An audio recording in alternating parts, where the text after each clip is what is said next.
అందరికీ నమస్కారం. నేను మీ డాక్టర్ తలే రాజేష్, రాజాం నియోజకవర్గపు వైఎస్ఆర్ కాంగ్రెస్ పార్టీ ఇన్ఛార్జిని.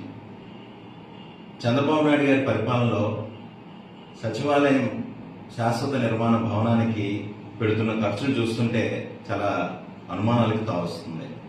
ఎందుకంటే ఇప్పుడు మా ఊరు రాజంలో తీసుకుంటే ఒక్కొక్క ఎస్ఎఫ్టీకి 2,000 రూపాయలు ఖర్చు అవుతే బెంగళూరు కానీ, హైదరాబాద్ కానీ, ముంబై కానీ, ఢిల్లీ కానీ ఇలాంటి మెట్రోపాలిటన్ సిటీస్లో ప్రతి ఒక్క ఎస్ఎఫ్టీకి కూడాను సుమారు 4,500 నుండి 5,000 రూపాయల వరకు ఖర్చు అవుతుంది.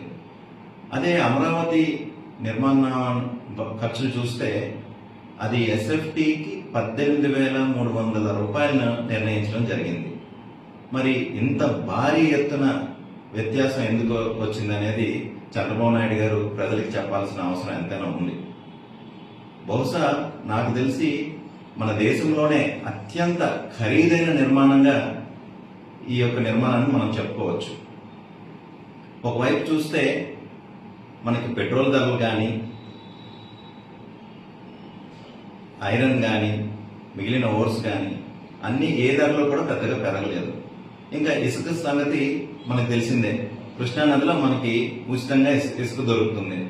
మరి అన్ని ముడి సరుకులు కూడాను తక్కువ రేట్లలో లభ్యమైనప్పుడు, పెద్దగా వ్యత్యాసం లేనప్పుడు